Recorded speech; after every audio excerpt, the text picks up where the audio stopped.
welcome back to another episode of Full Court Focus. Today we're going to be focusing on the trade deadlines of the three worst teams in the league. The Kings, the Wizards, and the Jazz. We're going to be starting off with the Sacramento Kings. The Sacramento Kings had a pretty interesting trade deadline in my opinion. They sent away their most valuable trade piece, Keon Ellis, and veteran Dennis Schroeder, and in return, they got back DeAndre Hunter from the Cavaliers. I think this is an okay trade. I think DeAndre Hunter is one of those Dillon Brooks type guys that might be better with a lot more opportunity.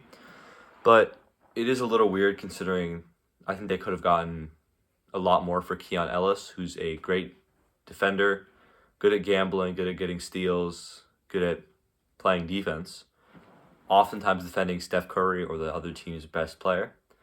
So I'm a little disappointed in that regard, but definitely think DeAndre Hunter is a guy that'll help their franchise. I like it a little more than I did when it happened because about 2 days ago we got news that Zach LaVine's out for the season with a hand injury, I think.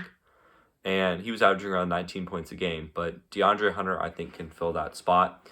He's an above average defender, above average shooter, and was a decent scorer during the second half of last season for the Cleveland Cavaliers. A little disappointing in Atlanta, but was a top 4 pick, so I think he can show some of that potential in this rest of the season with Sacramento. Next team is super interesting, the Washington Wizards. They acquired 2 huge players. They acquired Trae Young and Anthony Davis. 2 players that are, Anthony Davis a little bit past his prime, and Trae Young right smack in the middle of it. 2 guys that have historically low trade value despite being really good basketball players. Anthony Davis is one of the best big men in the league. If you want to call him a power forward or if you want to call him a center, he's one of the best at either of those positions. He can give you 22, 23 points a night, 10, 11 rebounds, and elite all NBA defensive level defense. And they acquired him for pretty cheap. They sent out Chris Middleton and basically a bunch of salary filler guys other than AJ Johnson, who I wish they'd hung on to for a little bit longer, but he's just a fast player. That's really all he does is speed. So I think the Anthony Davis move was good. He'll anchor their defense. Very interesting along Alex Sarr. Neither of them really want to play center, though. Neither of them consider themselves to be a center, so that could be a power struggle there. But ultimately, I think management and the coaching staff will go with AD. So AD will get to play at the 4, get to do what he wants, and Alex Sarr will be relegated to the 5, which is, from what I've heard, why he didn't want to go to Atlanta, because Atlanta would have played him at the 5.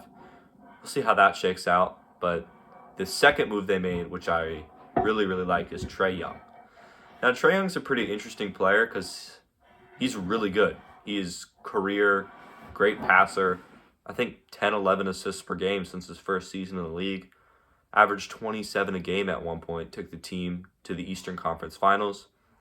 He's a high volume player, and that's why teams might not want him. He's not very efficient, and he's an awful defender.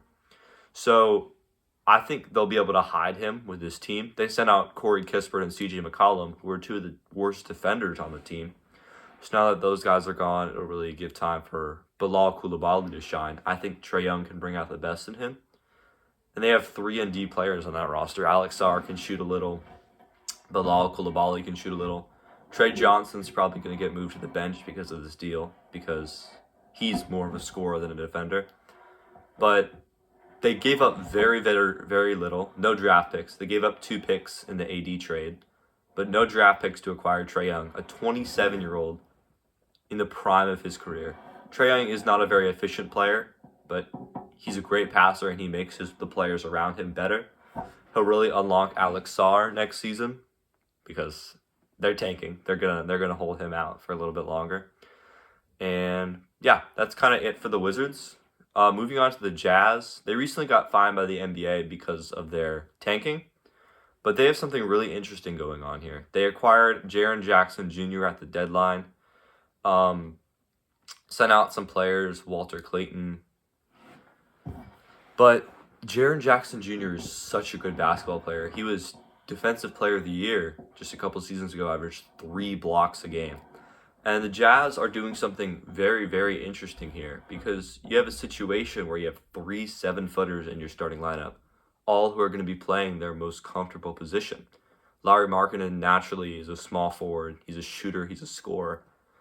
Jaren Jackson's never been comfortable as a center because he's a very poor rebounder. So having Jaren Jackson at the 4 and then Walker Kessler at the 5.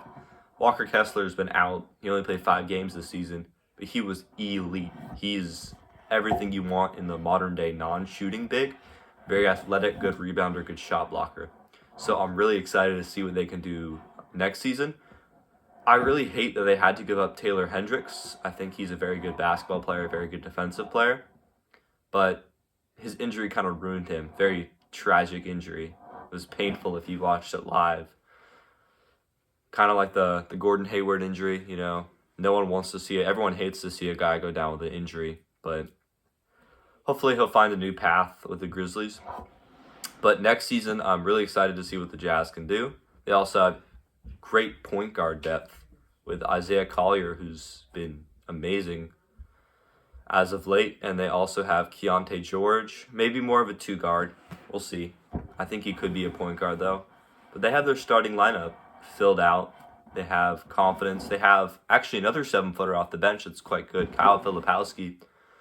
We'll see what he can do there. But all in all, I'm excited about these 3 teams, not the Kings. The Kings are going to be bad for a while. They never really have been good.